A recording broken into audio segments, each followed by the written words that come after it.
नमस्कार। नौ वर्ष में ग्रहों के गोचर आपको किस जगह पे लेके जाएंगे और सफलता के किन सोपान पे चढ़ के आप अपने डेस्टिनेशन को पा लेंगे और चीज़ें 2020 की तरह ही गुजरेंगी या ग्रहों के गोचर आपको कुछ अच्छी चीज़ें भी देंगे और आप अपने सारे लक्ष्य को पा लेंगे, उस पर ही आधारित ये वीडियो है। तो आइए देखते हैं। चूँकि कालचक्र की सभी राशियों की वीडियो बन रही है, तो जनवरी महीना खास तौर से जो कालचक्र की 6वीं राशि है यानी कन्या राशि है, उसका कैसा गुजरेगा। बुध से प्रभावित राशि है और बुध को देखा जाए तो आपके पंचम भाव में रहेगा इस महीने में, और 5 जनवरी को ये मकर राशि में आएगा यानी आपके 5वें भाव में आएगा और करीब करीब 25 जनवरी तक इसी भाव में रहेगा। तो एक अच्छा कह सकते हैं योग है। लग्न का पंचम भाव में होना अलग से राजयोग बनाता है, तो निश्चित रूप से वो लोग जो मैथ से रिलेटेड हैं या कंप्यूटर के फील्ड से रिलेटेड, उनको सफलताएं अच्छी मिलेंगी इस समय।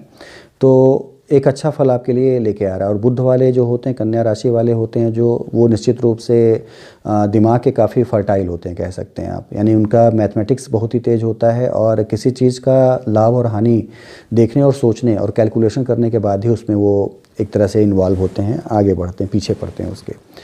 तो चीज़ें बड़ी अच्छी लेके आ रहा है ग्रहों का ये गोचर कन्या राशि के लिए। पंचम भाव विशेष रूप से प्रभावित रहेगा, जैसा कि आपकी कुंडली आप जैसा देख पा रहे हैं स्क्रीन पे बना हुआ है। पंचम भाव में शनि और बृहस्पति पहले से ही बैठे हुए हैं। बृहस्पति की ये स्थिति जो है, शनि तो लंबा चलेगा, अप्रैल तक चलेगा 2022 के, लेकिन बृहस्पति जो है ये आपके 6 अप्रैल तक चलेगा और 6 अप्रैल के बाद ये चेंज करके आपके कुंभ राशि में जाएगा, 6ठे भाव में। लेकिन फिलहाल पंचम भाव में ये शनि के साथ, शनि खुद की राशि में और बृहस्पति का नीच राशि में होकर नीचभंग बनना, पंचम भाव आपका अच्छे से प्रभावित है और अच्छे फल लेके आएगा। नीचभंग राजयोग की एक विशेषता ये है कि बहुत ज़्यादा कर्म करा के आपको बड़ी ऊंचाई तक लेके जाता है।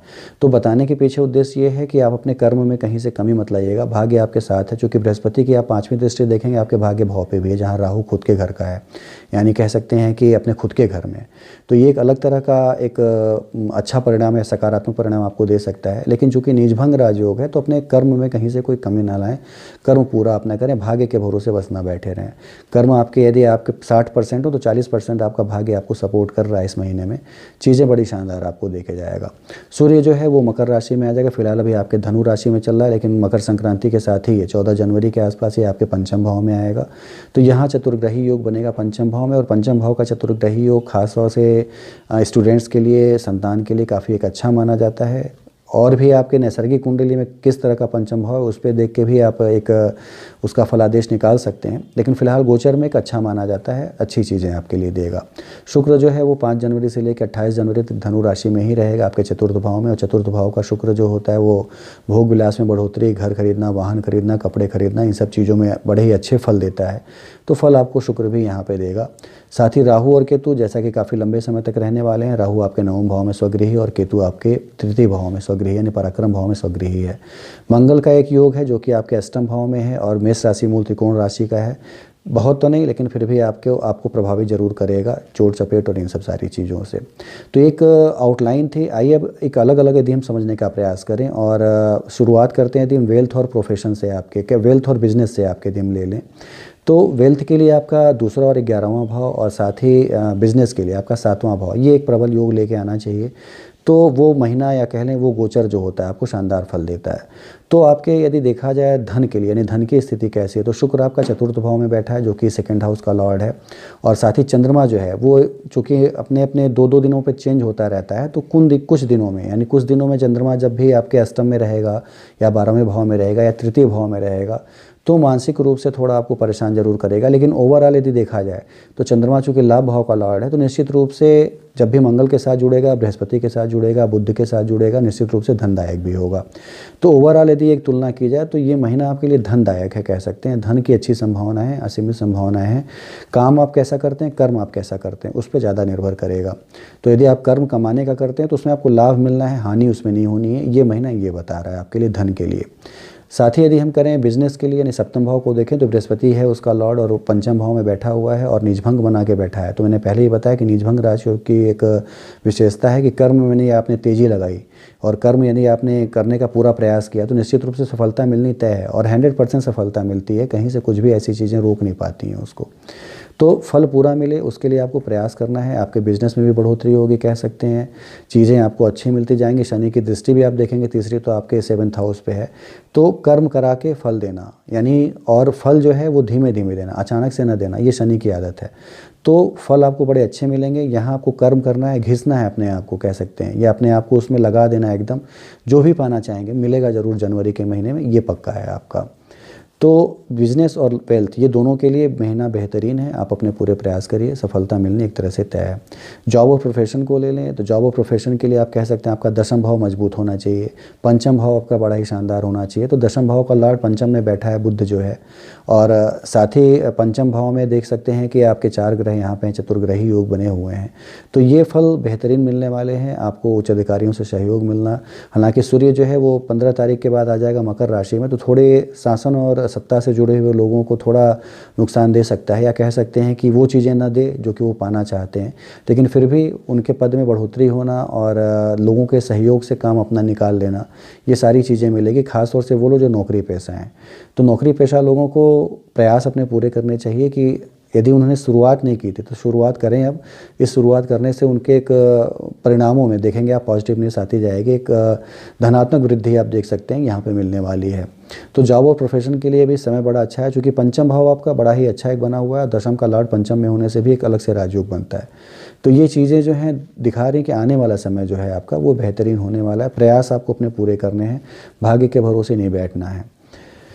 बात करें यदि हम आपके पारिवारिक जीवन और दाम्पत्य जीवन की, तो पारिवारिक जीवन के लिए 2nd हाउस और दाम्पत्य जीवन के लिए आपका 7th हाउस, ये भी आपका बेहतर एक बना हुआ है। कहीं से कोई ऐसी संभावनाएं नहीं है, चूँकि पाप ग्रहों की दृष्टि भी नहीं है। आप केतु की दृष्टि आप 5वीं देख सकते हैं आपके 7वें भाव पे, लेकिन बहुत परेशान करने वाली नहीं है, चूँकि बृहस्पति जो है उसका लॉर्ड है 7th हाउस का और 5th में है।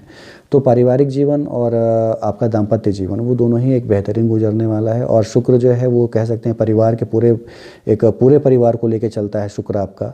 तो शुक्र आपके 4th हाउस में निश्चित रूप से माता से अच्छे संबंध बनाना और भोग विलास की चीज़ें ले आना, घर खरीदना, वाहन खरीदना, इन सब चीज़ों में बढ़ोतरी ही करेगा।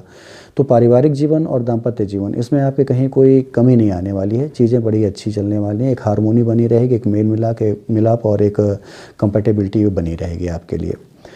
स्टूडेंट्स के लिए और चिल्ड्रेन के लिए बात करें, स्टूडेंट्स के लिए मैंने पहले ही बताया चतुर्ग्रही योग और शनि का अपने खुद के घर में होना यदि बताता है कि यदि आपने कर्म अच्छे से किए, बृहस्पति का नीचभंग होना और बृहस्पति की भाग्य भाव पे दृष्टि होना, तो ये दिखाता है कि यदि आपने कर्म अच्छे से किए तो मान के चलिए कि सफलता जो है आपके सामने है, कोई उसे रोक नहीं सकता है। शनि जो है 5th में जब होता है तो चीज़ों को धीमे धीमे देने का प्रयास करता है, लेकिन देता ज़रूर है। तो प्रयास को बिल्कुल मत छोड़िएगा, प्रयास अपने पूरे करते रहिए, निश्चित रूप से सफलता आपको मिलने वाली है इस महीने में। और आपने कोई एग्ज़ाम दिया था और उसका रिजल्ट यदि आने वाला है तो निश्चित रूप से आपके फेवर में ही आने वाला है, इसमें कोई दो राय नहीं है। तो स्टूडेंट्स के लिए काफ़ी अच्छा एक परिणाम मिलने वाला है। संतान प्राप्ति की यदि हम बात करें या संतान के लिए कह लें तो संतान आपकी इस समय आज्ञाकारी रहेगी, क्योंकि बृहस्पति से प्रभावित है आपका संतान भाव, तो आज्ञाकारी भी रहेगी। और साथ ही साथ जो है जिनके यहाँ संतान नहीं हो रही थी, संतान होने की संभावना इस समय बन जाती हैं, यानी परिवार में बढ़ोतरी की संभावना जो है इस समय ज़्यादा बनी हुई हैं। तो स्टूडेंट्स के लिए और संतान भाव के लिए भी जनवरी का महीना जो है बेहतरीन है। मैंने बताया सिर्फ वही कि आपको पढ़ाई कर रहे हैं तो एक पढ़ाई का वे जो है आपके वो क्लियर होना चाहिए कि आपको ये चीज़ पानी है, और उसी पे आधारित कर्म यदि आप करते हैं तो निश्चित रूप से शनि और बृहस्पति का ये मेल जो है आपको काफ़ी ऊंचाई तक लेके जाएगा, उस कार्य में निश्चित रूप से आपको सफलता दिलाएगा। यदि हम बात करें हेल्थ और ट्रैवल की, यानी आप यात्रा कहाँ कहाँ करेंगे, उससे लाभ कितना कमाएंगे, हेल्थ आपका कैसा रहेगा। हेल्थ के लिए यदि हम देखें तो आपके 6ठे भाव को प्रभावित करने वाले कौन से ग्रह हैं, फिलहाल आप देखेंगे तो बहुत ज़्यादा 6ठे भाव पे आपके कोई पाप दृष्टि नहीं है, यानी 6ठा भाव आपका नीट और क्लीन है। शनि का चूंकि एक तरह से लॉर्ड है आपका 6ठा भाव जो है शनि के लॉर्ड से प्रभावित है, तो थोड़ा हड्डियों में प्रॉब्लम या स्पाइन की प्रॉब्लम या हड्डियों में थोड़ा वो चोट लगना, ये चीज़ें दे सकता है। चूँकि आप देख रहे हैं मंगल भी आपके अष्टम में है, तो व्यर्थ की यात्राएं कराना, चोट लगना, चपेट लगना, एक्सीडेंट होना, ये मंगल का यहाँ पे परिणाम आपको मिलेगा। तो ट्रैवल करने में सावधानी थोड़ी रखनी है। ट्रैवल आपके हालांकि कह सकते हैं फ्रूटफुल रहेगी, उसमें आपको सफलता भी मिलेगी, चीज़ें आपको मिलेंगी, लेकिन फिर भी आपको ट्रैवल करते समय थोड़ा चोट चपेट ना लगे और वाहन आप अच्छे से चला रहे हो, सड़क पे आप अच्छे से चल रहे हो, इन सब चीज़ों पे खास तौर से मंगल यहाँ पे 22 फरवरी तक रहेगा। तो 22 फरवरी तक पूरा आपको सजग रहना है, सावधान रहना है, और अज्ञात चीज़ों पर खर्च आपके बढ़ेंगे। 12वां भाव जो होता है वो पारलौकिक भाव भी होता है, तो पूजा पाठ में मन लगना और साथ ही जो है मन का भटकाव होना, ये भी चीज़ें आपको मिल सकती हैं, लेकिन पूजा पाठ की तरफ, धर्म के कार्यों की तरफ मन आपका ज़रूर खींचेगा इस समय, तो इसका आपको लाभ उठाना चाहिए। और पूजा पाठ में मन लगाना या उसमें रम जाना ख़राब चीज़ें नहीं हैं, कुछ ना कुछ आपके पुरुषार्थ में, आपके कर्म में वो बढ़ोतरी ही करती हैं। तो ये चीज़ें जो आपको अच्छी तो मिलेंगी, लेकिन फिर भी ट्रैवल से जो संबंधित चीज़ें हैं उसमें आपको जो है फ्रूटफुल रहेंगी, लेकिन चोट चपेट से, एक्सीडेंट से सावधान आपको रहना है। हेल्थ को ले लें तो हेल्थ आपकी बहुत नहीं ख़राब होने जा रही है, किसी भी पाप ग्रह की दृष्टि जो आपके हेल्थ पे नहीं है, कह सकते हैं, या हेल्थ वाले भाव पे नहीं है, तो हेल्थ आपका अच्छा रहेगा। वो लोग जो कि स्पाइन की प्रॉब्लम से जूझ रहे थे या हड्डियों में चोट की प्रॉब्लम से जूझ रहे थे, हड्डियों में दर्द की प्रॉब्लम से जूझ रहे थे, उन्हें ये समस्या बनी रहेगी। चूँकि आप देख सकते हैं कि शनि है लॉर्ड और सूर्य के साथ है पंचम भाव में, तो थोड़ी समस्याएं बनी रहेंगी। तो इससे थोड़ा आपको सावधान रहना है, दवाएं समय पर लेते रहें, वर्कआउट करते रहें। तो ओवरऑल देखा जाए तो कन्या राशि के लिए जो ये समय है वो एक बेहतरीन परिणाम लेके आ रहा है, बशर्ते आप अपना कर्म जो है वो पूरा करते हैं, कर्म में कोई कमी नहीं लाते हैं। भाग्य आपके पूरे साथ है, बृहस्पति की दृष्टि आपको पूरा भाग्यशाली कह सकते हैं बना रही नीच भंग राज योग के साथ। तो परिणाम अच्छे मिलेंगे, प्रयास आप अपने ज़रूर करते रहें।